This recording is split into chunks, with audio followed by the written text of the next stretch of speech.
What's up, pack members? It's your leader, Spirit the Alpha here, and welcome to another video.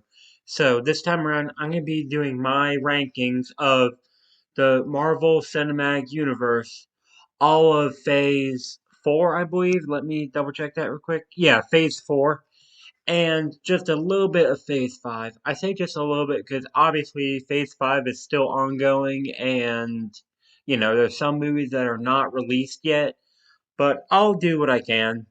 So, without further ado, let's go and get started with the fourth phase of the Marvel MCU. Starting things off with Black Widow.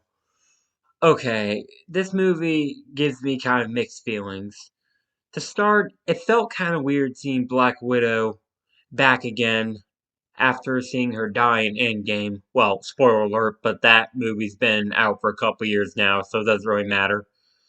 But pretty much, I know this movie is supposed to take place earlier than Endgame, but even so, it just feels a little weird to me. And I was even a little bit confused at first to see which or where this movie took place. I actually had to look it up. This movie is meant to take place in between of Captain America Civil War and Infinity War. So this movie here takes place in between those two movies. So, yep. And pretty much this movie kind of explains Black Widow's origins, even though we've seen her in action in, well, obviously, Avengers Age of Ultron, Avengers Infinity War, a little bit of Avengers Endgame, Captain America Civil War, and even a little bit of the Iron Man movies. I forgot if it was number one or number two. Whichever one it was, you guys know what I'm trying to say. And overall, this storyline was okay. The introduction of Taskmaster as a villain was pretty cool, although I was not expecting Taskmaster to be female in this movie. That was a little strange.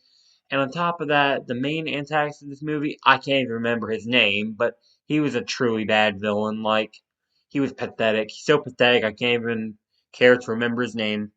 Overall, though, Black Widow, it's an interesting movie. It kind of gives you mixed feelings, but I don't necessarily think it was too bad. It's just not a movie I would want to watch again. Next up on the list is Shang-Chi and the Legend of the Ten Rings. And say what you want about this movie, but I actually really enjoyed it. The start, it was kind of cool to see Trevor come back. Trevor from Iron Man 3, the guy who pretended to be the Mandalorian. And although he was a little bit different in this movie than he was in Iron Man 3, it was also really cool to see him, or it was pretty cool to see him, I should say. And on top of that, everything about this movie was just really enjoyable to me. Like, the characters were well done, the costume design was well done, the weapons, the fight scenes were awesome, the storyline was really good. On top of that, we got to see the true artifact of the Ten Rings in action. And everything else about it was also really good. This, like I said, the storyline was awesome, like I just said. And one part, even if it was short, that I loved, was the white kitsune that were temporarily shown. I know that scene was only like a few seconds long, but it was still, I loved it. Like, that scene was just amazing to me. Overall, while this origin story movie, if you want to call it that, was kind of out of the blue and kind of came out of nowhere, I must say, Shang-Chi and the Legend of the Ten Rings was actually a really good movie. If anything, I totally recommend it. So if you ever have some time, and if you have Disney Plus, I would totally recommend watching this movie. It is amazing. So total thumbs up to Shang-Chi and the Legend of the Ten Rings. Next up on the list is the Eternals, and oh, where do I begin with this movie? I was gonna say this right off the bat. This is the worst Marvel movie ever made. If some of you are fans of this movie, what's wrong with you? I'm not trying to sound rude, but there is no way that this movie is enjoyable. And honestly, I could rant about this movie for hours, but for the sake of the video, I'll try to shorten it as much as possible. So, what was so bad about this movie? Okay, to start, who the hell came up with these character names? Like, you got like Icarus, Droog, Sprite, Gilgamesh, like Athena. Like, for one thing, how do you come up with names that like are so hard to remember? Like, yeah, that's one thing. On top of that, the costume design was lazy. Like, almost all of their costumes were identical, minus like the color palette change. And I know Fantastic Four kind of does the same thing, but they get a free pass as they're such an amazing superhero team. Back to the point, when Eternals, so yeah, names are hard to remember. Costume design was lazy. In fact, even their powers were boring. Like, yes, they each had their own unique ability, but no matter what, all of their aura was that same golden stuff. And on top of that, like the whole movie plot was boring. It made no sense. Like pretty much like a whole new celestial or whatever you want to call him is going to be born. That's going to wipe out like the entire population or whatever. And only one Eternal, Icarus, I believe, or Icarus or Icarus, whatever you want to call him. I don't care about his name actually. Like you know, is okay with that, while the others are not, and he goes out of his way to attack the other Eternals while also fighting the whatever you call those monsters they were fighting. And then in the end, when he finds out he can't succeed, he just flies right into the sun. Like, man, man, this movie sucks. Like, honestly, it sucks. To be honest, though, there is only one good thing I liked about this movie, and that's the teaser that it did. Because after the credits, I saw a character looking at the Excalibur sword or whatever, and then I just had a moment of thought. I thought, wait a second, did they say his name was Dane? And I thought, could it be? And then right as he was reaching for it, I heard a voice say, "You think you're ready for that, Mr. Whitman?" I thought, yes, Dane Whitman, the Black Knight. I knew it. But other than the teaser, the rest of this movie was absolute trash. Like, honestly, I don't know how to begin in with this. To be honest, if you are thinking about watching this movie, just don't. Like, honestly, don't. You will waste your time. Overall, Eternals 0 out of 10. Honest, that's how bad it was. 0 out of 10. I hated the Eternals. I'm just glad I did not pay money to see this trash movie. I'm sorry that I ranted about it, but I hate this movie. This is the worst Marvel movie that was ever made. All right, out with the worst and back to one of the best. So, next up on the list is Spider Man No Way Home. And I don't think there's any question. This is, next to Endgame, this is the best Marvel movie that has ever been made, in my opinion. And I'm sure a lot of you can agree. So, here's the thing about it this movie is so wild, I don't even know where to begin with it. So, obviously, this is a direct sequel to Far From Home, which follows up, the ending scene of that, in which Mysterio reveals that Spider-Man is in fact Peter Parker and acts like Spider-Man was his like or was murderer of him or something like that, or caused the murder of him or death of him. You know what I'm trying to say. Murdered him. There we go. That's better. Sorry, I am doing this off the top of my head. I didn't script anything. But yeah, so it follows that, and pretty much life goes into, well, pretty much chaos for Peter. And there's a few things, like a few small details about this movie that I did really enjoy. The start, seeing Matt Murdock, aka Daredevil, appear in this movie for a brief cameo was really amazing, and I'm sure a lot of people were happy about that as well. And yes, I have watched the Netflix Daredevil show, but it's been many years, and I haven't even seen season three. I've only done season two or watched seasons one and two, and I would watch season three, but by the time I finished, or sorry, by the time season three came out, it had been so long since I watched the first two seasons. But yeah, still kind of cool. With that out of the way, back to No Way Home. So pretty much following that, obviously, Peter obviously tries to get Doctor Strange to clear everyone's memory that he was Spider-Man, but then when he starts hesitating and asks for a few people to be or be able to remember who he was, specifically like MJ, Ned, Aunt May, people like that, and so keeps changing the spell, ends up opening the multiverse accidentally, and yeah, that causes chaos. And then sometime later, obviously, we get the introduction of Doctor Octopus, followed by Green Goblin, and then Lizard, Sandman, Electro.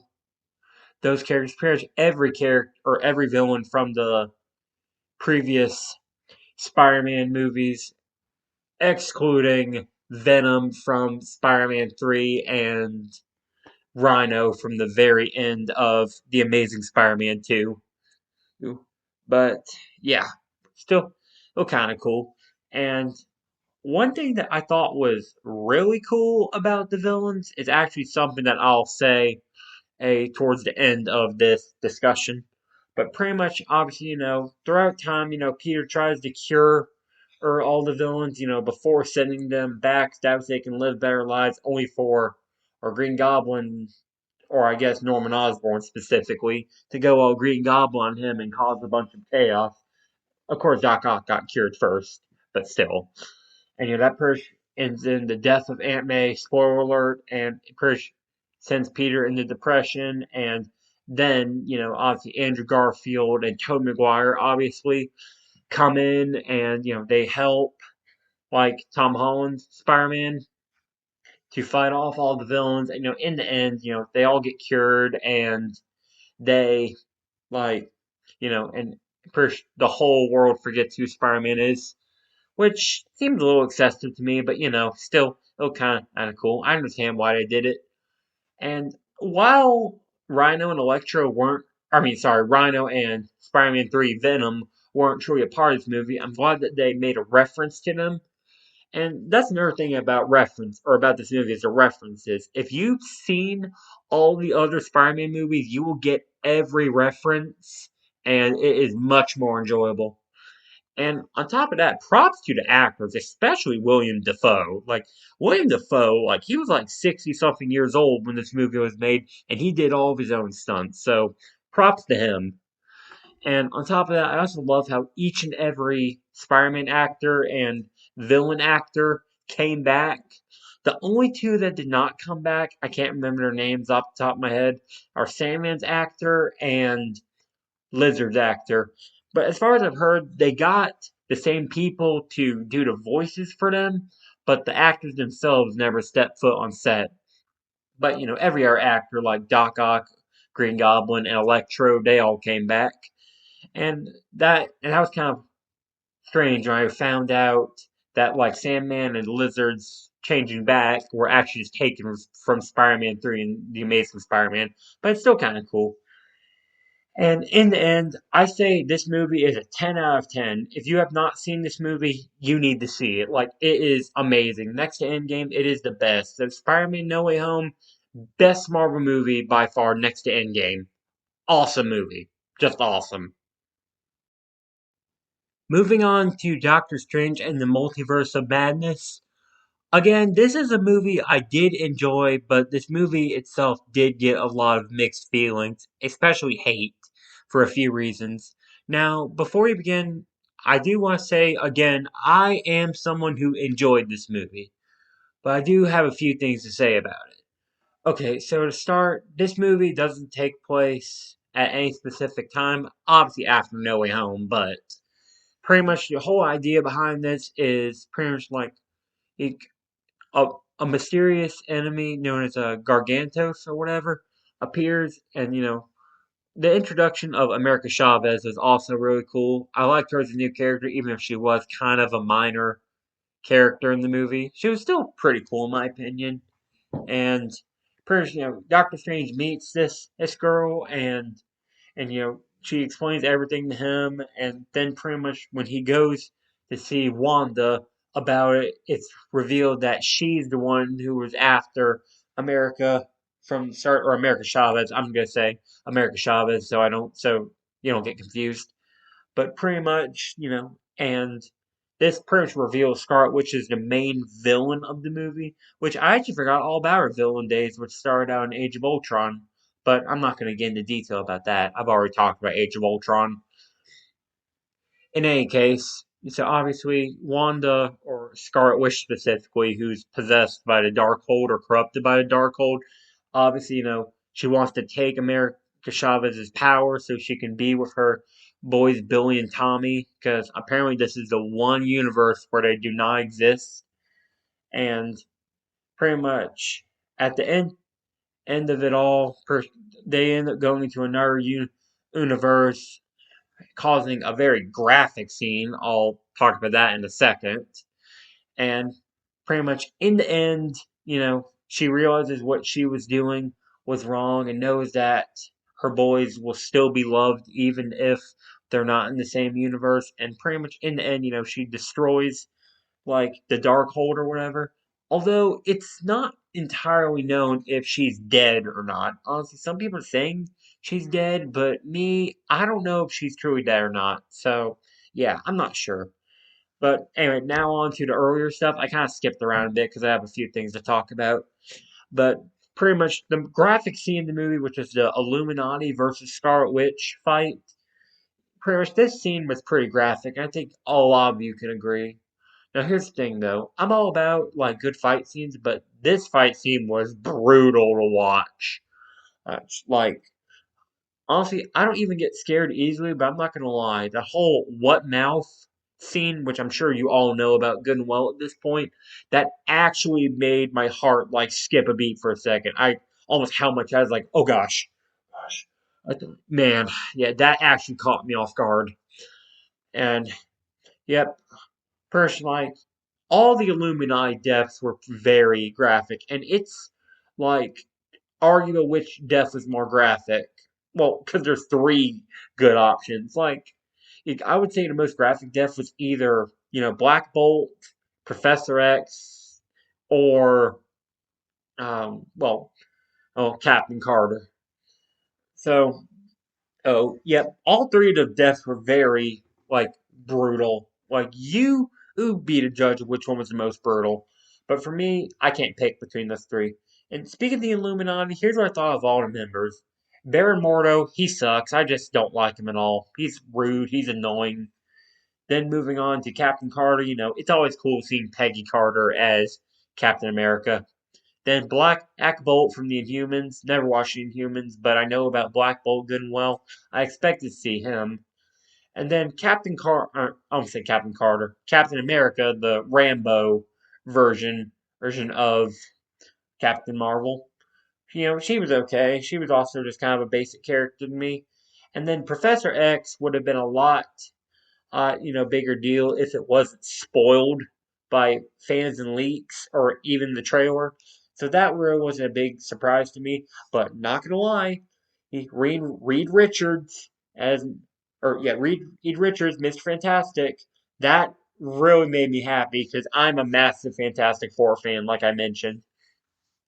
So overall, I do say this movie is really good. It got a lot of mixed feelings considering some people say it's Marvel's horror movie, so to say. But overall, I say it was really good. Although there is something that I should recommend. And if you're gonna before seeing this movie, I would recommend you watch 2 episodes of What If, specifically talking or specifically what if Peggy Carter became Captain America and what if Doctor Strange lost his heart right in his hands. Those two are the only two what if episodes I would recommend watching before seeing this movie. And on top of that, you must watch WandaVision to understand what's going on in this movie. Otherwise, it won't make any sense. Other than that, good movie. So, yeah, Multiverse of Madness got some mixed feelings, but I enjoyed it in the end. Next up is Thor Love and Thunder. And, okay, I'm not sure how I can rank this movie. So, pretty much, I didn't think it was a bad movie at all. I thought it was decent. Here's the thing. Okay, so to start, Christian Bale playing the main role of the role of the main villain of the movie, Gore the God Butcher.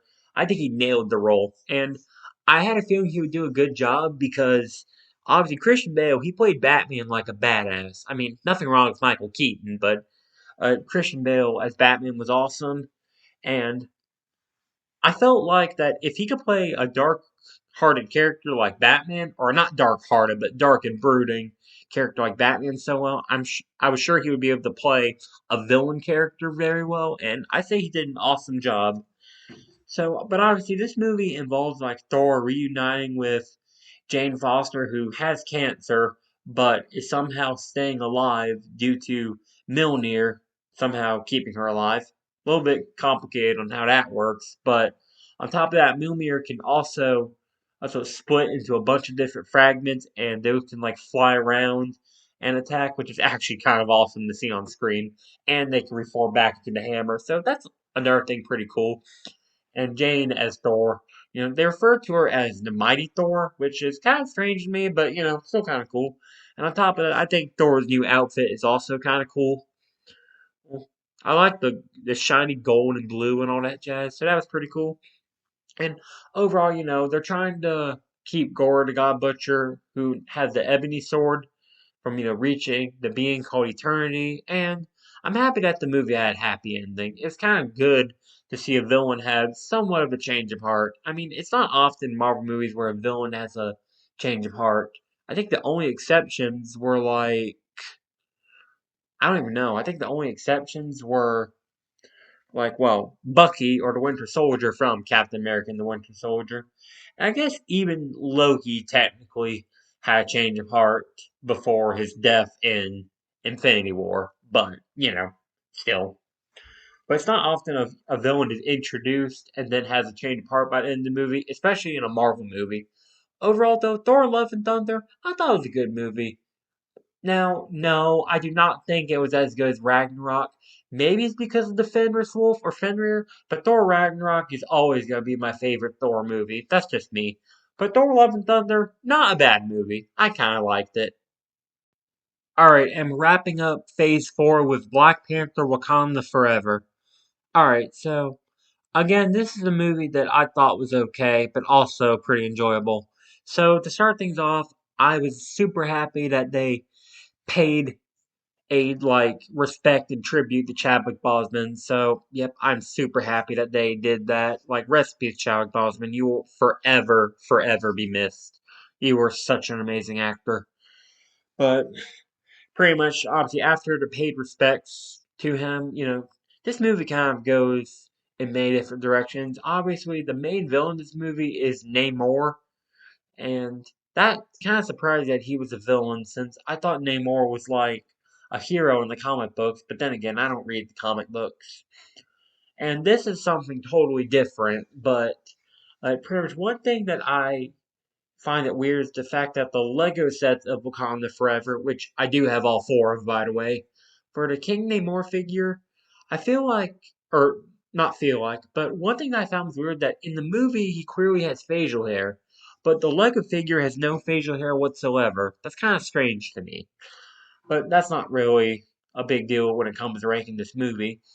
Overall, though, I say this movie was pretty good. Not the greatest movie I've seen by Marvel, but still really good. I mean, I guess the reason why I didn't think it was very good was because Black Panther is just not the same without Chadwick. I know you don't have a choice, but still, Chadwick was just he can't be replaced. But I am happy that Shuri did take up the mantle for him. I had a feeling she would, but still cool. And on top of that, besides Namor introduced as a new character, we also have Atuma, which another thing, also kind of cool to see him introduced as a character. And on top of that, the final new character that they introduced is Ironheart, aka Riri Williams. Now, yep, Ironheart, I thought she was an okay character. I know she'll be getting her own series on Disney Plus at some point. I don't know for sure. But overall, I thought Ironheart was another good character. So overall, Wakanda Forever, it was a okay movie. I liked it. It's just not the same without Chadwick. But, I'm sure a lot of people can agree. Alright, we're now moving on to Phase 5, and so far, Phase 5 only has two movies so far, but, it's an ongoing phase, so, yep. I just thought I'd go and cover two movies we have.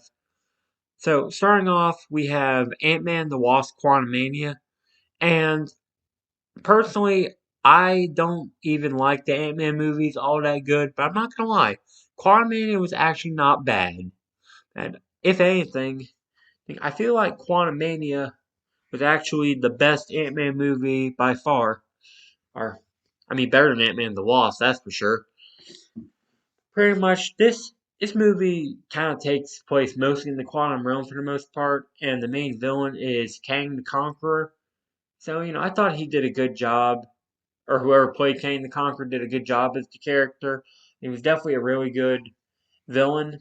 And then obviously we have, well, let's see, Janet Van Dyne, aka the original Wasp, along with, Hope and Hank and Scott, pretty much the whole Ant-Man team, plus Cassie, you know, is obvious, who's now a teenager, obviously as a team. And, another villain that I thought was kind of underrated, but still pretty good, was MODOK.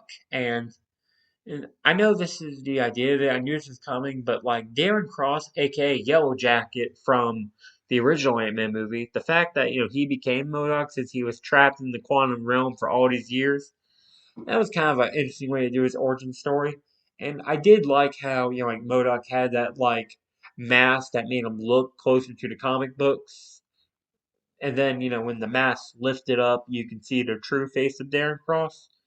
And in the end, I thought Darren Cross was a little bit annoying, even as MODOK, but I'm glad that he at least earned some points back when he had somewhat of a change of heart. But, overall, I say this movie is pretty good. I mean, again, still not a big Ant-Man fan, but the Quantumania movie was actually the best one by far. Not gonna lie. So, yep, I give this movie a thumbs up. Why not? Alright, and we're wrapping up phase 5 of what we got right now with Guardians of the Galaxy Volume 3.